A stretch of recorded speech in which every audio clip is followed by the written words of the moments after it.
जय भीम। आप सभी का मैं रजत मौर्य आप सभी का स्वागत करता हूं बहुजन साहित्य के इस विशेष कार्यक्रम में, जहां पर हम जातक कथाओं से बुद्धिकीय प्रबंधन यानी कि मैनेजमेंट की वैल्यूज को सीखने की कोशिश करते हैं। हमारे साथ होते हैं डॉक्टर जसवीर चावला जी।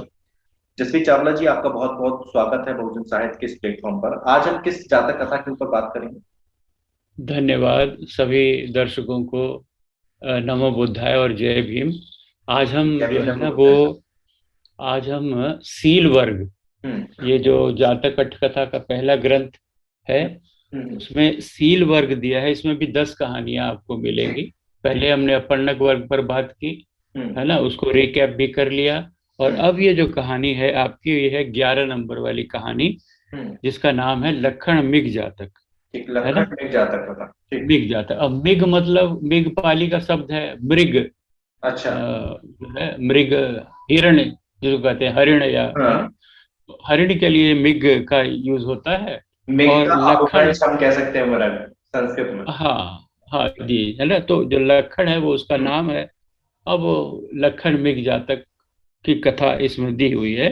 तो हम्म। पहली लाइन आपको पता ही है कि हमें हम्म। बताना है कि भगवान कहाँ है ना। तो हम्म। ये हो इसका आरंभ और गाथा का एक टुकड़ा। तो होति सीलवतम अत्थो, हम्म। शास्ता ने इस गाथा को राजगृह के समीप वेणुवन में विहार करते हुए देवदत्त के विषय में कहा। है ना, ठीक। अब देखिए इस पहली लाइन में थोड़ी सी जानकारी आपके स्थान की है। हम्म। जो है वेणुवन, वेणुवन कहाँ है? राजगृह के समीप आज भी है। ठीक। आज भी आप जाकर के चेक कर सकते हैं, वो जगह है। ठीक। और देवदत्त के विषय में कहा, है हम्म। ना। तो देवदत्त देवदत्त के विषय में क्या कही? ये गाथा कही, हम्म। होति सीलवतमत्थो, है ना। हम्म। ये इतनी इंफॉर्मेशन इसमें दी गई है। अब देवदत्त जहाँ है, मतलब थोड़ा सा इतिहास भी है उसमें। हम्म। भगवान बुद्ध के जीवन से संबंधित देवदत्त का अगर आपको न कनेक्शन मालूम हो तो मैं बताऊं। नहीं, आप ऐसा कहा दर्शकों जाता को है कि, बता दीजिए, हालांकि मैं जानता हूँ देवदत्त को। हाँ मैं दर्शक थोड़ा लेकिन सा आपको बता खबर। देता हूँ कि भाई कपिल वस्तु से सिद्धार्थ चले आए, बुद्धत्व प्राप्ति हुई, है हम्म। ना। और जो है वो बिंबिसार ने उनको वेणुवन दे दिया। हम्म। वेणुवन में उनका संघ स्थापित हो गया, हम्म। प्रचार प्रसार चलने लगा। और उसमें तब उनके परिवार के बहुत लोग शामिल हुए, है हम्म। ना। तो देवदत्त के बारे में मैं पिछले दिनों मुझे कहीं पढ़ने को मिला कि यशोधरा का भाई था, अच्छा। है ना। और क्योंकि ये शाक्य वंशियों में आपस में रिश्ते हो जाते थे, हम्म। है ना, शाक्य वंशियों और कोली वंशियों में ये रिश्ते मिलते हैं, है ना। हम्म। तो एक उसमें किताब में दिया हुआ था कि जो वो था वो इनका यानी एक तरह से ब्रदर इन लॉ हुआ। कहीं इसको दिया हम्म। है कि ये मौसेरा भाई है, तो हम्म। हो सकता है दोनों दोनों रिश्ते हों, है ना। हम्म। लेकिन जिस भी रूप में वो लेकिन देखा देवदत्त जाए को तो रिश्ता तो रहा होगा कोई। रहा है। अब बचपन में बताते भी हैं कि देवदत्त और सिद्धार्थ में थोड़ा सा स्पर्धा भी रहती थी, अच्छा। है ना, हम्म। कि बड़ा कौन। और आपको मालूम है वो हंस वाली कहानी भी, हम्म। कि हंस किसका है, तो जिसने बचाया है ना, हंस हम्म। उसका है। आपको मालूम है ना, देवदत्त के तीर हम्म। से वो हंस हम्म। लगा था और उसे सिद्धार्थ ने उठा लिया था, हम्म। उसकी मरहम पट्टी की थी, बचाया था। तो देवदत्त से और उसमें झगड़ा हो गया था कि वो कहे हम्म। कि मेरा है हम्म। हंस, वो कहे कि नहीं मेरा है। तो हम्म। दोनों में फिर ये डिसीजन हुआ कि भाई जो बचाने वाला है वही श्रेष्ठ है, हम्म। इसलिए हंस जो है वो सिद्धार्थ का हुआ। हम्म। तो ये छोटी सी कहानी मैंने इसलिए बता दी कि देवदत्त का जो हम्म। एक चरित्र, ईर्ष्यालु चरित्र, वो शुरू ठीक। से रहा है, बचपन से। ठीक। हालांकि वो संघ में शामिल हो गया, हम्म। बुद्ध के उपदेशों से लाभान्वित हुआ। ऐसा बताते हैं कि वो काफी अरहत पद तक भी पहुंचा, है ना। हम्म। वो काफी, लेकिन संघ में उसने फूट डाल दी कुछ अच्छा। कारणों से। उस विशेष चर्चा आगे करेंगे हम लोग। हम्म। अभी इतना जान लें कि उसने हम्म। ईर्ष्यावश भगवान को मरवाने की भी चेष्टाएं की, है ना। देवदत्त के ऊपर मैं एक सेपरेट वीडियो बना दूंगा, जो हिस्टोरिकल कॉन्टेक्स्ट है उसका, तो आप हाँ लोग वहां उसका, पर ठीक उसको देख लीजिएगा। कि अपन सर बिल्कुल। कहानी तो कथा पर आते हैं, उस पर हम डिस्कस करते जी जी, अभी हम इस पर आते हैं कि भाई इस कथा में क्या कहा गया है ना। तो जो वर्तमान कथा है उसमें जो लाइनें आती हैं हैं। कि देवदत्त द्वारा भगवान को मारने के प्रयत्न तक का वृतांत हम्म। खंडहाल जातक हम्म। संख्या 542 में आएगा। हम्म। ठीक है। माने देवदत्त जो है भगवान को मरवाने की बहुत सी चेष्टाएं किया। ठीक है। उसका विवरण जो है खंडहाल जातक में 542 में आएगा। ये हम्म। वर्तमान कथा में रेफरेंस दे दिया हुआ है। हम्म। धनपाल हाथी के भेजने तक का वृतांत चुल्ल हंस जातक 433 में वर्णित होगा। हम्म। उसने एक हाथी भी भेजा था भगवान को मारने के लिए, है ना। तो उसकी जो कथा है वो 433 में आ जाएगी। हम्म। फिर पृथ्वी में प्रवेश करने की कथा जो है उस 16वें परिच्छेद के समुद्र वाणिज्य जातक संख्या 466 में आएगी। अब हम्म। ये सब देखिए, ये जो घटनाएं हैं वर्तमान कथा में, हम्म। इसलिए ऐतिहासिक कथाएं हैं। हम्म। ये इतिहास जातक जो है वो इतिहास बता रहा है उस समय का, क्योंकि संति के निदान में है, भगवान जहां जहां जा रहे हैं उसका वर्णन है। तो उनमें ये घटनाएं बड़ी प्रोमिनेंट घटनाएं हैं, तो इनका अलग से रेफरेंस दे करके वर्तमान कथा में आपके 542, 433 और 466 ये देखेंगे तो आप तीनों को जोड़ लेंगे, तीनों की वर्तमान कथा होंगे, तो आपको एक बढ़िया वीडियो बन जाएगा जो कि देवदत्त ने कैसे कैसे प्रयत्न किए उसके बारे में आपको सारी ऑथेंटिक इंफॉर्मेशन आपको प्राप्त हो जाएगी। ठीक है। तो हम इसको यहीं छोड़ते हैं। उसके बाद क्या है कि भगवान के समय, एक समय देवदत्त 5 वस्तुएं प्रार्थित। 5 वस्तुओं में क्या क्या है? अरण्यवासी, गुदड़ी, धाड़ी, पिंडपातिक, शाकाहारी, ये सब अस्वीकृत होने से संघ में फूट पड़े, जो मैंने अभी थोड़ी देर पहले चर्चा की कि संघ में फूट डाल दी थी। तो हम्म। ये इन 5 चीजों के लिए फूट पड़ी थी, है ना। हम्म। देवदत्त मानते थे कुछ और बुद्ध उनको परमिशन दे दिए थे। जैसे बुद्ध हाँ।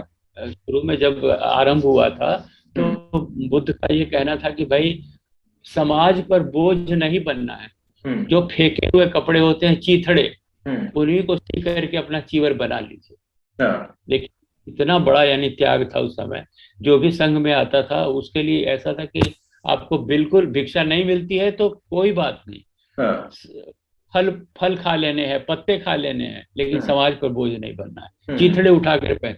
तो हम्म। जब ये बाद में जब कालांतर में क्या होता है कि इनको सामाजिक स्वीकृति मिल गई, लोगों को पसंद आने लगा ये धर्म, है ना। हम्म। लोग दान करने लगे, दान की हम्म। महिमा समझ करके बहुत चीवर दान देते थे, है ना, बहुत हम्म। सी दवाइयां दान इत्यादि होता था। तो इसका देवदत्त का ये कहना था कि नहीं, हम लोग उसी पुरानी वाली जो है चीवर हम लोग नया नहीं पहनेंगे। तो हम्म। इस ढंग में थोड़ा मतभेद हो गया वगैरह वगैरह। और देवदत्त ने अपना एक संघ बना लिया, हम्म। अलग कर दिया। हम्म। अपना संघ गयासीस पर बना दिया और हम्म। वहां वो अपने अपना उसका शास्ता बन गया। ही हम्म। बिकेम द इंचार्ज वैसा हम्म। बना करके। तो संघ हम्म। में फूट डाल दी, बहुत से जो भिक्षु हैं यहाँ से उसके साथ शामिल हो गए, क्योंकि हम्म। वहां उसको तो अजात शत्रु से माने प्रश्रय मिल गया। बिसार समर्थन मिल गया। हाँ। निधन हो गए थे, अजात शत्रु की तरफ से सारा खाना पीना सारी सुविधाएं इसके संघ को मिलने लग गई। हम्म। ठीक है। अब इसके पीछे मैंने कई बार विचार किया कि ऐसा जो है क्यों हुआ होगा। हम्म। तो अजात शत्रु को के कान भर दिए गए थे कि भाई जैसी फॉलोइंग इसकी बढ़ रही है, हम्म। गौतम बुद्ध की हम्म। जैसी फॉलोइंग बढ़ रही है ना, तुम्हारा राज्य तो 2 मिनट में चला जाएगा। हम्म। ये इस तरह के अजात शत्रु को भय पैदा कर दिया, जबकि सिद्धार्थ की तो कोई इच्छा नहीं, गौतम बुद्ध की कोई हम्म। इच्छा नहीं राज्य करने की, है हम्म। ना। लेकिन इस तरह से क्योंकि इतनी फॉलोइंग बढ़ गई थी हम्म। कि भाई वो घुस जाए राजमहल में तो कान पकड़ के उठा के बैठा दें राजा, राजा के उसके सामने सारे झुकते हैं। हम्म। आप समझ रहे, उनकी ऐसी ऐसा व्यक्तित्व था, उनकी हम्म। ऐसी महानता थी कि हम्म। राजा महाराजा तक झुकते थे। तो इस तरह हम्म। से देवदत्त ने उसके कान भर दिए कि ये तो आपका राज्य छीन लेगा, है ना। हम्म। खैर जो भी हुआ उसके बाद में दोनों ने मिल करके बहुत सा ऐसे षड्यंत्र रचे, है ना। अब हम्म। जाहिर है कि भाई जब इस तरह की जब परिस्थिति चल रही है, हम्म। अनसर्टेनिटी चल रही है कि पता नहीं भगवान बुद्ध पर कब आक्रमण हो जाए, कभी तीर से हम्म। कभी पत्थर से, क्या है ना। तो हम्म। भिक्षु जो हैं वो अपने उस समय भिक्षु जाति संघ द्वारा घिरे सारी पुत्र हम्म। केवल सुंदर ही नहीं लगते, पहले भी वो शोभित हुए हैं। और हम्म। देवदत्त केवल अभी गण रहित नहीं हुआ, पहले भी हुआ है। इस हम्म। तरह से घटना धर्म सभा में चर्चा जब हो रही है हम्म। उस समय आपके बात चल रही है किसकी, उस घटना की, जब सारिपुत्र गया शीष जाते हैं। हम्म। बहुत सारे भिक्षु जो हैं वो हमारे बुद्ध के शासन से निकल करके देवदत्त के शासन में चले जाते हैं। हम्म। सारिपुत्र जो है उन सबको वापस ले आते हैं। हम्म। तो उनका प्रशंसा होनी स्वाभाविक है। हम्म। भगवान बुद्ध, ऐसा भी समय आता है कि भगवान बुद्ध अकेले रह जाते हैं संघ में। अच्छा। सारे लोग डिफेक्ट कर जाते हैं। हम्म। देखिए, ऐसा भी ऑर्गेनाइजेशंस में कई बार ऐसा भी होता है। Hmm. It is very interesting factor. इतना आसान नहीं होता किसी ऑर्गेनाइजेशन को अपने पैरों पर खड़ा करना। अच्छा। ऐसी स्थितियां भी आती हैं कि भाई इंसान को जान के लाले पड़ जाते हैं, उन पर हम्म। आक्रमण हो रहे हैं, उनके सारे फॉलोअर्स को हटा दिया गया है, सारी फाइनेंशियल कॉन्स्ट्रेंट्स पैदा की जा रही है ना, तमाम ढंग से। तो हम लोग उस पर बाद में कभी विशद रूप से चर्चा कर लेंगे। हम्म। आज यही है कि इनकी भिक्षुओं ने अस्थविर की प्रशंसा करते हुए हम्म। भगवान से कहा, भंते हमारे ज्येष्ठ भ्राता धर्म सेनापति सारिपुत्र हाँ। 500 भिक्षुओं से घिरे हुए अत्यंत सुंदर लगते हैं। हम्म। देवदत्त तो अनुयायियों से विहीन हो गया। जब उस सारिपुत्र सारे अनुयायियों को लेकर के आ गए, उस हम्म। समय तो अस्थविर सारिपुत्र की ये प्रशंसा हो रही है। हम्म। और तब जो है, तब शास्त्रा कहते हैं कि ये पहली बार नहीं हो रहा है। हम्म। देखिए, उनकी जो बात करने की, उनके जो प्रबंधन, अब इसमें आप बोलेंगे कि वर्तमान समस्या में समस्या क्या है, हम्म।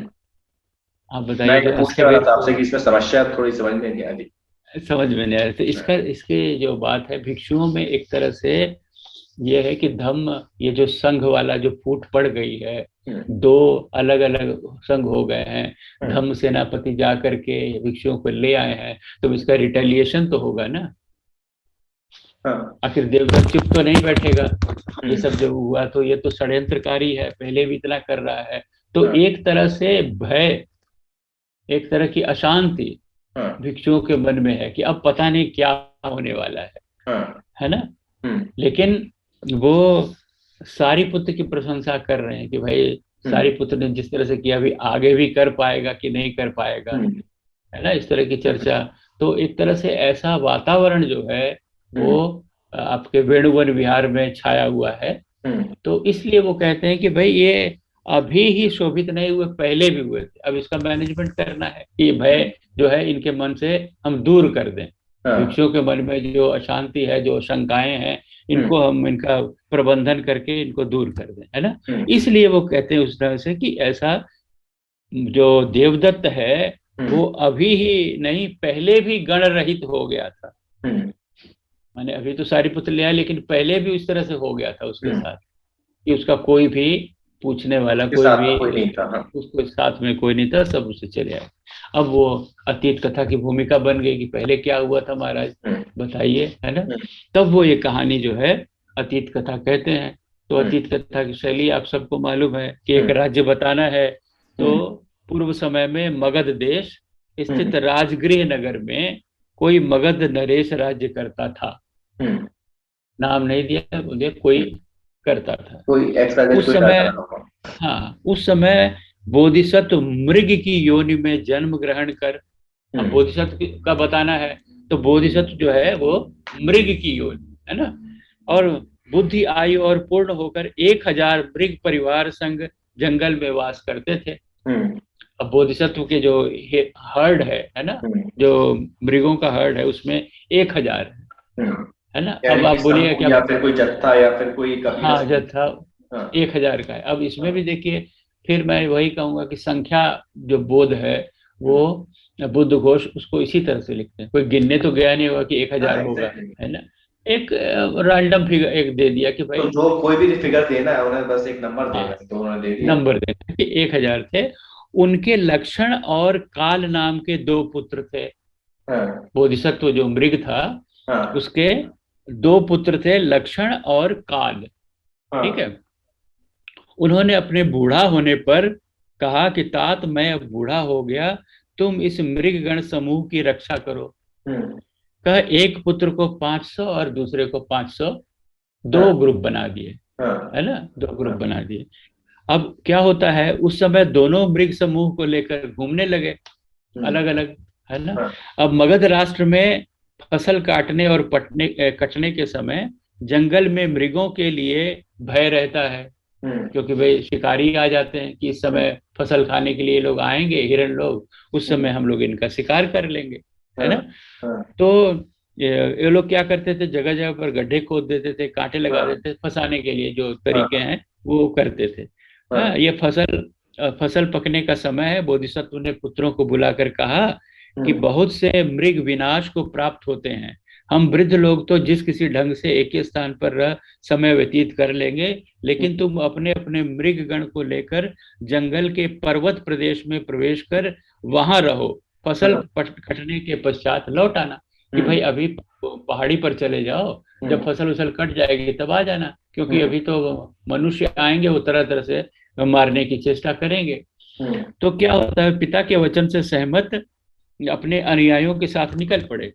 उनके आवागमन मार्ग के मनुष्य जो है अमुक समय पर मृग पर्वत पर चढ़ते तथा अमुक समय पर उसे उतरते हैं जानते थे, और यत्र तत्र गुप्त स्थानों पर छिपकर मृगों को बींध कर मार डालते थे, है ना।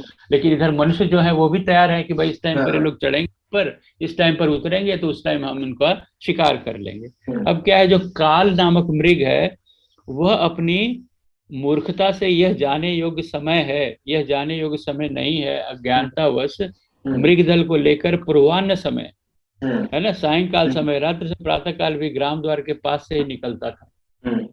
तो फिर माने जो काल है उसमें समझिए कि इतना उपाय कुशल नहीं है, इतना बुद्धि नहीं है कि किस समय निकलना चाहिए, एनी टाइम निकल जाता था, है ना। जबकि जो दूसरा है लक्षण, दूसरा बेटा है लक्षण जो है, वो इस सब का ध्यान रखता है कि किस समय जाना चाहिए, किस समय नहीं जाना चाहिए, ठीक है। माने जिस समय मनुष्यों का टाइम टेबल नोट करता है, भी इस टाइम आते हैं, इस कर रहता है, तो उसको अवॉइड करके वो चलता है, और मृग गण को लेकर आधी रात के समय जाता है ना, उस मनुष्यों को कोई भय नहीं रहता है, इसलिए वो एक भी मृग का नाश किए बिना ही जंगल में प्रविष्ट हुआ, है ना। जबकि जो काल था उसके बहुत सारे मृग मारे गए। तो वहां 4 महीने रहकर खेत कट जाने पर पर्वत से उतरे। काल मृग लौटते समय भी अपने पूर्व अपनाए ढंग से, माने समय का बिना वो हिसाब किताब रख के निकल पड़ता था, और लक्षण मृग बहुत टाइम से केयरफुली निकलता था, तो उसका एक भी जो है साथी नहीं मरा, और काल ने अपने बहुत सारे साथियों को नष्ट कर दिया, है ना। इसलिए वहां पर एक गाथा है। गाथा क्या है, होति शीलवतम अथो पटि संथार वुत्तिनम लक्षणम पश्य आयंतम याति संघ पुरखतम अथ पश्यसि मम कालम सुविहीनम व याति ही ति। इसका जो अर्थ है वो ये है कि जो सदाचारी और श्रेष्ठ जीवन व्यतीत करने वालों की उन्नति होती है, ठीक है। और जाति संघ के आगे आगे जाते हुए लक्षण को देखो, और जाति संघ से रहित अकेले जाते हुए इस काल को तुम देखते हो। माने तुम देखो दोनों में अंतर क्या है, कि जो लक्षण है वो अपनी पूरी जाति, अपने पूरे फॉलोअर्स के साथ जा रहा है, और जो काल है वो अकेला जा रहा है, उसका कोई फॉलोअर नहीं है ना। तो जो सील सदाचारी है और जो श्रेष्ठ जीवन व्यतीत करने वाला है उसकी उन्नति होती है, ठीक है। अब इसको इन्होंने आगे एक्सप्लेन कर दिया है शब्दों को, और अंत में जो है वो क्या कहा है, जब मिलान करते हैं तो मिलान करते हैं कि भिक्षुओं, जाति संघ से अनुगमित आता हुआ सारिपुत्र केवल इस समय ही नहीं शोभित हो रहा है, पहले भी शोभित हो चुका है, और देवदत्त केवल इस समय ही गण रहित नहीं हुआ, पहले भी इसी तरह से हुआ है। तो काल मृग जो है वो देवदत्त है, और जो ये है आपका लक्षण है वो सारिपुत्र है ना। तो सारिपुत्र की मंडली है साथ में, और देवदत्त के साथ कोई भी नहीं है। तो इस तरह का आपको एग्जाम्पल दे करके उन्होंने कारण बता दिया, है ना। कारण भी बता दिया कि भाई एक सीलवान है और दूसरा कोई जो है कोई अपना प्रज्ञा का इस्तेमाल ही नहीं कर रहा। तो दोनों की मैनेजमेंट स्किल समझ में आ गई आपको। लखन किस तरह से मैनेज कर रहा है अपने ग्रुप को, और काल किस तरह से मैनेज कर रहा है। लखन जो है उसके मन में हमेशा भी एक भी मेरा सदस्य को लॉस नहीं होना चाहिए। सब तो प्रॉपर उसकी टाइमिंग नोट कर रहा है कि कब नोट करता है वो आते हैं या नहीं आते। उपाय कुशल है, वो सारी चीजें मैनेज कर रहा है। मैनेज करता है। तो इन दो मैनेजर्स में अंतर जो है उन्होंने बता दिया मैनेजमेंट स्किल्स के। भाई जो जो लीडर है, जो अच्छा हाँ लीडर है, जो अपने जाति और अपने समूह का, अपने फॉलोअर्स का पूरा ध्यान रखता है, तो वो उपाय कुशल होता है। अब हाँ। उपाय कुशल तो ऐसे तो नहीं होगा। वो जब टाइम नोट कर रहा है तो इसका मतलब उसमें इतनी प्रज्ञा है, वो इतनी मेहनत कर रहा है हम्म। कि भाई हमारी बाधाएं कहाँ कहाँ से आ सकती हैं, हाँ। कहाँ कहाँ से हमको डेंजर है, वो सब यस। नोट कर रहा है। उस हिसाब से अपने लोगों को डायरेक्ट कर रहा है कि इस समय जाना है। वो हाँ रात्रि आधी रात में निकलता है ना। हाँ और जो केयरलेस है, वो हाँ उसको कोई फर्क ही नहीं पड़ता। वो ठीक है, चलना है, चलो हाँ चलो इसी समय हाँ। निकल चलते हैं। तो वो उसका शिकार बन जाते हैं। हम्म। ठीक है। हम्म। तो आपके ये मैनेजरियल स्किल्स जो है, दो मैनेजर्स को उन्होंने हाँ। वो कर दिया, तो यहाँ पर दो कंपैरिजन मैनेजर्स को कंपेयर किया गया है कि एक कंपेयर किया गया सक्सेसफुल जो है, मैनेजर है उसकी क्या कैपेबिलिटीज होती है, क्या क्या क्वालिटीज है। क्वालिटी होती है, हाँ, और एक जो सही बात। अनसक्सेसफुल मैनेजर है उसकी क्या कैपेबिलिटी होती है और क्या उसकी क्वालिटी होती है। तो आप जी जी।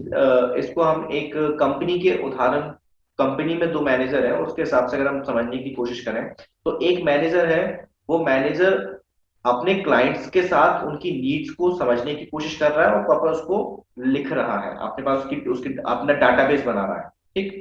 साथ बिल्कुल ही में बिल्कुल। उसकी जो उसकी टीम में जो है ना, उसके टीम में जितने मेंबर्स हैं, तो उनको भी वो देख रहा है कि वो किस टाइम पर कितना टाइम वो काम करने में दे रहे हैं, कितना टाइम वो चाय पीने में दे रहे हैं, कितना टाइम घूमने में दे रहे हैं, उसके हिसाब से बिल्कुल कितनी क्वालिटी हम लोग डिलीवर्ड कर पा रहे हैं। मतलब हर चीज का फिर वही, बिल्कुल जैसा रेस्टोरेंट वाला एग्जांपल है कि वो इन्वेंट्री बना रहे थे, यहाँ बिल्कुल पर ये बिल्कुल। हमारी एक्टिविटीज की इन्वेंट्री हो रही है एग्जैक्टली और एग्जैक्टली। हमारे अपोनेंट की भी हो रही है। तो जी जी जी। मैंने शुरुआत में पिछले वीडियो में हम लोगों ने बताया था कि आप जिस चीज को जिस चीज का अगर कोई चीज आंकड़ा, आपके पास डाटा नहीं क्वांटिटी। है, आंकड़े नहीं है, जी तो आप जी उस जी। पर सुधार नहीं कर पाएंगे। बरोबर सुधार करने के लिए बिल्कुल। आपको आंकड़ों की जरूरत पड़ती है, फिगर एंड फैक्ट्स की बात होती है, इसलिए आप देखिए पूरे देश में फिगर्स के ऊपर बात होती है, फैक्ट्स के ऊपर बात होती है। तो करेक्ट। इस और जो हाँ रिस्पॉन्सिबिलिटी है हाँ, ना, एक जो क्योंकि टीम लीडर की हाँ रिस्पॉन्सिबिलिटी है, उसको समझना ये हाँ, बहुत आवश्यक है। क्योंकि लखन और काल का हाँ, क्योंकि उदाहरण इसीलिए दिया गया। किसी भी आप जैसे किसी टीम को, अगर किसी टीम के किसी मेंबर को आप कोई टास्क असाइन कर रहे हो, तो ये जी आखिरी में आप कैसे इस निष्कर्ष पर पहुंचोगे कि उसने सही किया है, गलत किया है, या बीच में कुछ रह गया, कहीं कुछ गलती रह गई, जैसा बोला गया था वैसा किया है, नहीं किया है, उसके कुछ पैरामीटर्स होंगे ना। तो पैरामीटर्स होना बिल्कुल। जरूरी है, जिसको एग्जैक्टली कंपनी की भाषा में हम केपीआई कहते हैं। केपीआई का फुल फॉर्म मुझे हम्म। भी याद नहीं आ रहा, लेकिन आमतौर जी पर जी। इसको केपीआई कहा जाता बिल्कुल ठीक है। लेकिन है यहाँ जो है ना। उन हाँ कहानियों पर भी हम आएंगे, वैसी हाँ कहानियां भी हैं, है ना। लेकिन यहाँ जो है सबसे बड़ी बात जो मुझे देखने में आ रही हाँ है दो मैनेजर्स की जो हाँ स्पेसिफिक गुणों का जो अंतर है। हाँ भी एक मैनेजर है, वो तो अपने आप को फुली रिस्पॉन्सिबल मानता है कि भाई हम्म जो हमारे फॉलोअर्स हैं हम्म उनकी सेफ्टी हम्म, वो मेरा दायित्व है हाँ ना। और इनकी सेफ्टी की, इनकी जान की रक्षा के में जो जो विघ्न बाधाएं आएंगी, हम्म उनको दूर करने के लिए या उसका उपाय करने के लिए, उसकी जो उपाय कुशलता है उसका हाँ वो प्रबंध करता है। हाँ दूसरा है पूरी तरह से बेफिक्र हाँ है ना। वो उनको कोई गाइड भी नहीं कर रहा है कि तुमको किस समय जाना चाहिए, हाँ कैसे तुम अपनी रक्षा करनी चाहिए। हम हाँ इस वर्ग में देखेंगे और भी कहानियां आएंगी हाँ जिसमें मृगों को सिखाया जाता है कि वो कैसे अपनी रक्षा कर सकते हैं, है ना। हाँ लेकिन हाँ यहाँ पर जो मोटे तौर पर बोधिसत्व ने अपने दो, बोधिसत्व मृग है। हाँ अब वो आप हर कहानी में ये ध्यान रखें कि जब आपको मैनेजमेंट की चीज मालूम करनी कि भाई इसमें मैनेजमेंट का क्या है हम्म ना, कहाँ है, क्या चीज है इसमें हम्म, मैनेजमेंट की, तो सीधा आप बोधिसत्व पर आ जाइए, ठीक। एकदम डायरेक्टली कि हम्म बोधिसत्व क्या कह रहा है या हम्म क्या कर रहा हम्म है ना। वो अपने कथनी और करनी से वो आपको बता रहा है कि मैनेजमेंट का ये तरीका ठीक। है ना। तो यहाँ पर बोधिसत्व क्या कर रहा है, अपने दोनों बच्चों को बता दिया कि इस तरह से हम लोग पर्वत पर चले जाओ। अभी मैंने उनको पूरा डायरेक्शन दे दिया है ना। हम्म अब वो उसके दो बच्चे हैं, लेकिन दोनों में से एक किस तरह से समझ रहा है और हम्म दूसरा उस पर कोई फॉलो नहीं कर रहा है। हम्म दूसरा, जैसे बोधिसत्व ने कहा वैसा कर रहा है, अपने हाँ। उसका टाइमिंग्स नोट कर रहा है, अपने लोगों को उसी तरह से सावधानी से वो निकाल करके ऊपर भेजता है पर्वत पर, और पर्वत से फिर नीचे उतरते हुए भी उसी तरह से सावधानी पूर्वक ले आता है ना। समय का पूरा ध्यान रखता है कि भाई ठीक। किस समय उस पर खतरा आ सकता हाँ। है, हाँ। उस समय को हम अवॉइड करेंगे, है हाँ। ना। हाँ। दूसरा वाला जो है वो समय के बारे में कोई कॉन्शियस नहीं है, और हमको लगता है कि वो अपने मन से ये रिस्पॉन्सिबिलिटी भी नहीं ले रहा है कि भाई हाँ। ठीक है, जिसकी जो नसीब में लिखा है, जिसको मरना होगा हाँ। उस समय मर जाएगा। कई ऐसे होते हैं ना भाई, हम्म। ये थिंकिंग हो सकती है। तो काल जो है वो इस ढंग का, इसीलिए से देखिए नाम भी कैसा दे दिया, काल।